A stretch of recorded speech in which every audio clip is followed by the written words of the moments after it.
Hey, greetings everybody. Lee Khan here again with another episode of World of Warcraft. On our last episode, we read some chronicles where we talked about how Jaina and Arthas were kind of discovering that something rotten in Denmark. The plague was created. There were some human, living and unliving people behind it. Kel'Thuzad, I think they found out, was behind it. They realized that the plague was being spread from the grain from Anderhall. They learned, so that's going to send them in that direction. They learned that it causes the undead to rise. So they learned a lot, and they want to do something about it. So stay a while and listen to this one. This is from the novel. This is chapter 10 of Arthas, the Rise of the Lich King, where I guess this is, I think this is going to be like a same kind of things, but just, in novel form. Chapter 10. By mid-morning the next day, they were starting to come across scattered farmsteads. This village isn't too far distant, Arthas said, consulting the map. None of these farms is mentioned here. Nay, said Falric firmly. There was a degree of familiarity in how he spoke to his prince due to how long the two had known each other. Arthas had come to rely on the man's forthrightness, and Falric had been first on the list of those he wanted to accompany him. Now Falric shook his greying head. I grew up in this area, sir, and most of these farmers are the independent sort. They bring their produce and livestock into the villages, sell it, and come home. Bad blood. Not at all, your highness. It's just the way things are done. If that is the relationship, Jaina said, then if someone fell ill, they might not summon outside aid. These people could be sick. Jaina raises a good point. Let's go see what we can find out from these farmers, Arthas ordered, clucking to his mount. They approached slowly, giving the farmers time to notice and prepare for them. If they were isolationists, and if the plague had indeed cut a swath through here, the farmers would be wary of large parties sweeping down on them. Arthas's eyes scanned the area as they approached the farmhouse. Look, he said, pointing. The gate's been smashed and the livestock is gone. That's not a good sign, Jaina muttered. Nor has anyone come out to greet us, Falric said, or even to challenge us. Arthas and Jaina exchanged glances. Arthas signaled the group to halt.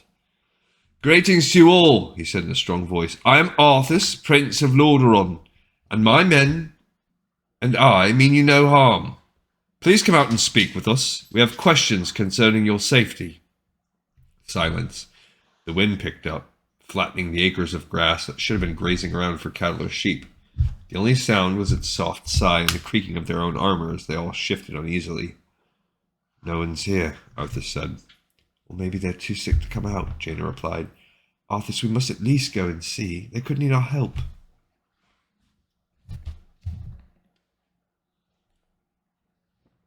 Arthas glanced at his men. They looked none too keen on walking into a house that might be infested with plague victims. Nor, in truth, was he, but Jaina was right. These were his people. He had vowed to help them. And so he would, whatever that promise led, whatever it took. Come on, he said and swung down. Beside him, Jaina did the same. No, you stay here. Her golden brows drew together in a frown. I told you, I'm not a fragile little figurine, Arthas. I was sent to investigate the plague, and if there are indeed victims here, I need to see them for myself.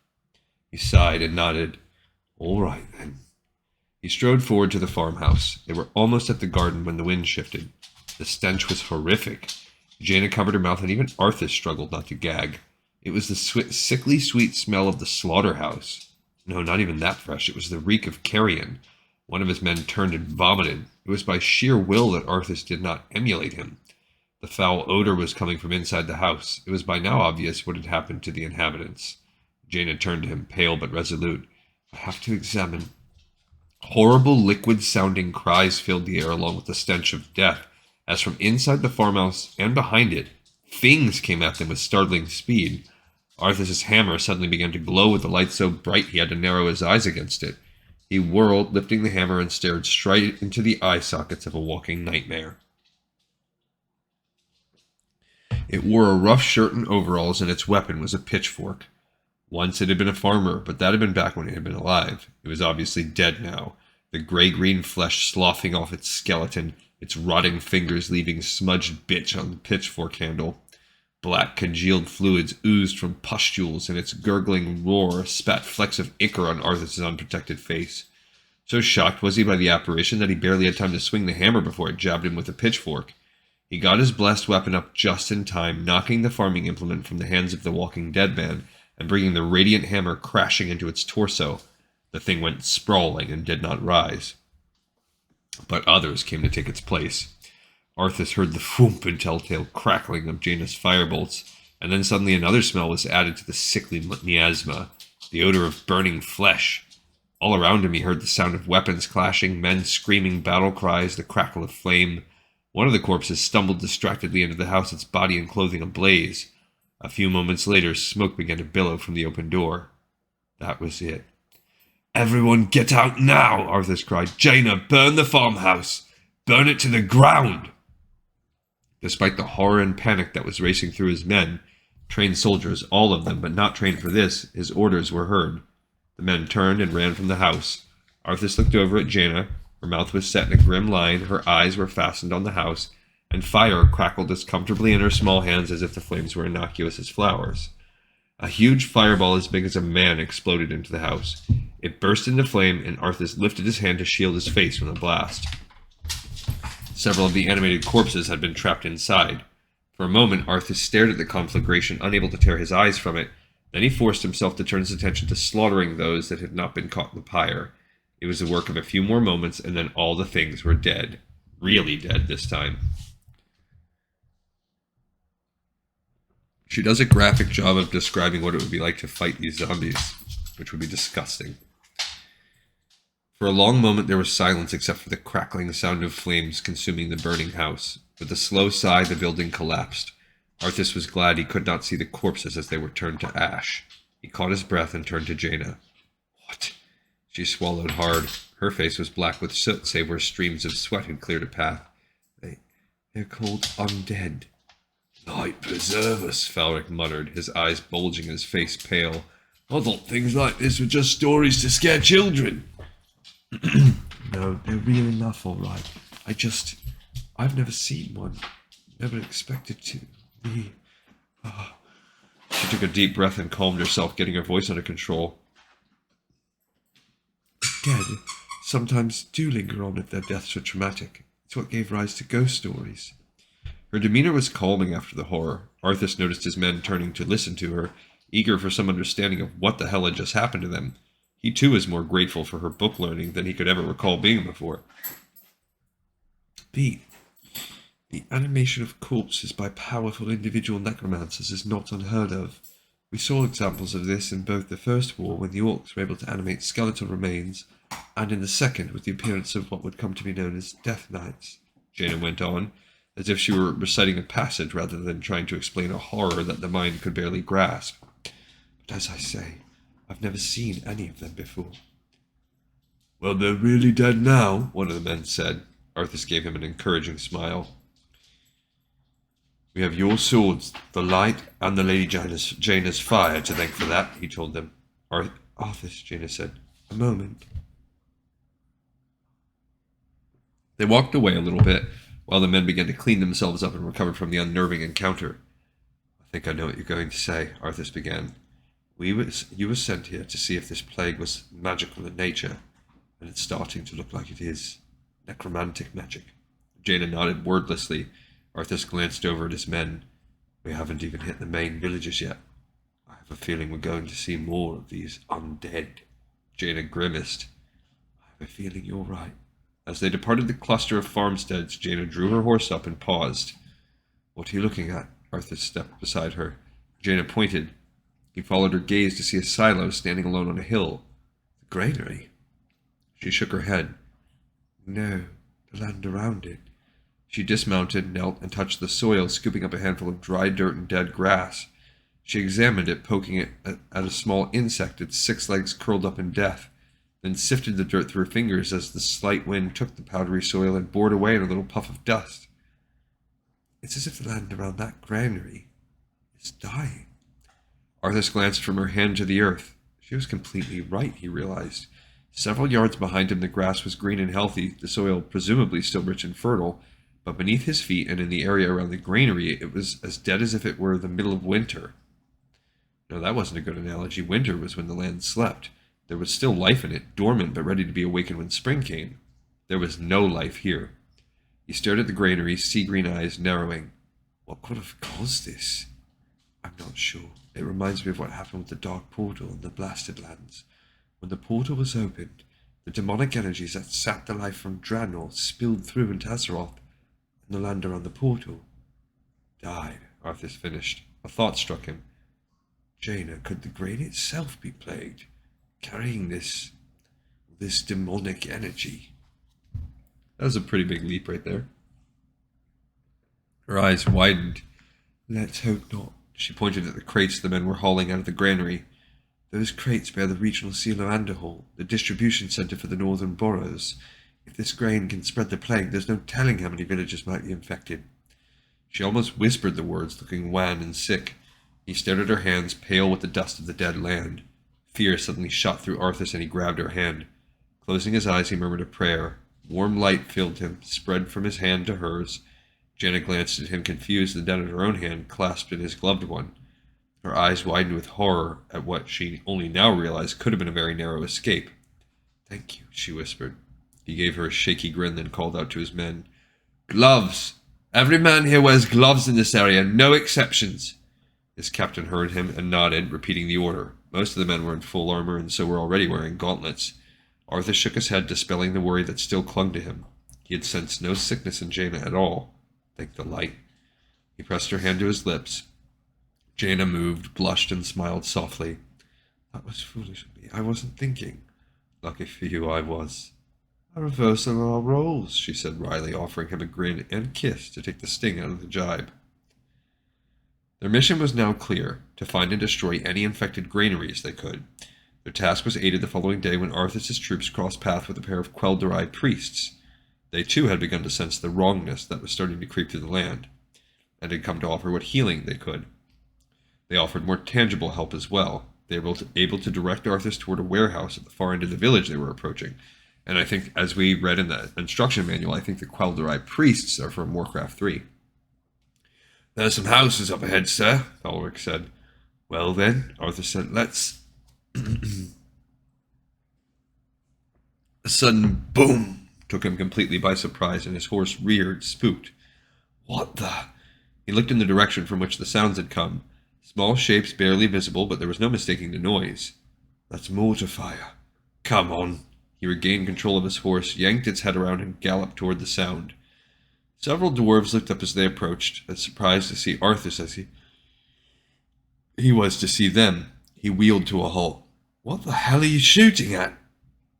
Blasting those damn skeletons. This whole flaming village is crawling with them. A chill ran up Arthas' spine. He could see them now, the by now too familiar figures of undead shuffling with their unmistakable gait closing the distance. Fire! Cried the leader of the dwarves, and several skeletons were blown into bones that flew in several directions. Well, I could use your help, Arthas said. We've got a warehouse to destroy at the end of the town. The dwarf turned to him, brown eyes wide. Warehouse, he echoed in disbelief.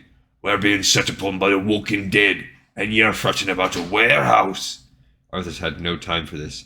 What's in the warehouse is killing these people, he snapped, pointing at the remains of the skeletons. And when they die... The dwarf's eyes widened. Look, I ken you now.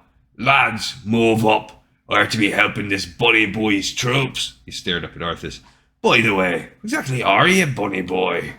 Even in the midst of the horror, the offhanded nature of the question made Arthas grin. Prince Arthas Menethil, and you all. The dwarf gaped for just an instant, then quickly recovered. Doggo, at your service, your highness.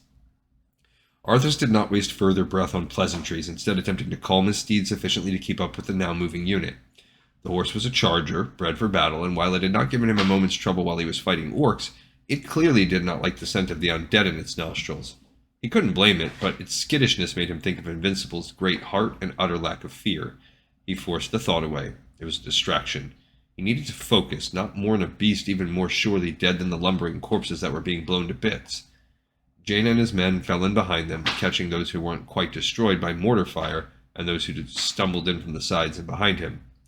Energy filled him, flowing through him, as he swung his hammer tirelessly. He was grateful for Dargol's timely arrival. There were so very many of these undead things, he was not sure his troops could handle them all. which also matches up because they're going to get dwarven mortar guys, dwarven riflemen, dwarven heroes in Warcraft 3. So we are in Warcraft 3 stuff right now. The combined units of humans and dwarves made slow but inexorable progression toward the granary. The undead came more thickly as they approached, and by the time they saw silos looming in the distance, there were still more. He leaped from his unhappy mount and charged into their midst, gripping his hammer that glowed with the power of the light. Now that the initial shock and horror had passed, Arthas found that slaughtering these monstrosities was even better than killing orcs. Maybe the orcs, as Jaina had said, were indeed people, were individuals. These things were nothing more than corpses, jerking around like marionettes, activated by some twisted necromantic puppeteer. They fell like puppets with the strings cut, too, and he smiled fiercely as two undead toppled from the same broad-sweeping blow of the mighty weapon. These had been dead longer, it seemed. The stench around them was not so ripe, and the bodies were almost more mummified than decaying. Several of them, like those of the first wave, were nothing more than skeletons, bits of clothing or makeshift armor on their bony frames as they rattled toward Arthas and his men. The acrid odor of burning flesh assaulted his nostrils, and he grinned, grateful again for Jaina's presence, and he still fought on. He glanced about, panting. Thus far, he had not lost a single man, and Jaina, though pale with exertion, was unharmed. Arthas! Jaina's voice, strong and clear, pierced through the din. Arthas dispatched the carcass that was attempting to decapitate him with a scythe, and in the brief pause that afforded him, glanced at her. She was pointing up ahead, preparatory fire already glowing in her palms and limning her fingers. Look. He turned his gaze to where she was pointing, and his eyes narrowed. Up ahead was a cluster of humans, obviously living humans, judging by their movements, clad in black. They were gesturing, casting or pointing, clearly directing the movements of the waves of undead that were being hurled at them now. Over there! Target them! Arthas cried. The cannons were swung around and his men charged, hacking their way through the undead, their eyes fixed upon the living men in black robes. We've got you now, Arthas thought with savage delight. But as soon as they came under fire directly, the men ceased their activities. The undead they had been controlling suddenly halted, still animated but no longer directed. They were easy marks for the dwarven mortar fire and Arthas' men, who cut them down with single blows and pushed forward. The Magi gathered together, and a few of them began casting, their hands fluttering, and Arthas recognized the familiar image of whirling space that indicated they were attempting to create a portal. Yeah, so we could be doing this level and even more in the human campaign. But like I said, we're slowed down because we have to catch up in the lore to where the dwarves reach Kalimdor due to the flow of the game. So that it's not a huge deal. It's only it's not as bad as some of the other ones we've been through, but it is going to slow us down. We're going to front load almost the entire first human campaign, like I said before. No, don't let them escape, he cried, slamming his hammer into the chest of a skeleton, bringing it back around in an arc to cave in the head of a shuffling zombie. From the light only knew where, the wizard summoned more of the walking dead. Skeletons, rotting corpses, and something that was huge and pale and had altogether too many limbs. Across its maggoty white glistening torso it sported stitches as wide as Arthas' hand, looking like a disturbed child's idea of a rag doll. It towered above the others, ghastly weapons clutched in its 3 hands, and fixed Arthas with a single working eye. Jaina had somehow appeared by his side and cried, By the light, that creature looks like it is sewn together from different corpses. Let's study it after we kill it, okay? Arthas shot back and charged. The abominable experiment approached, uttering guttural noises and swinging an axe as big as Arthas was tall.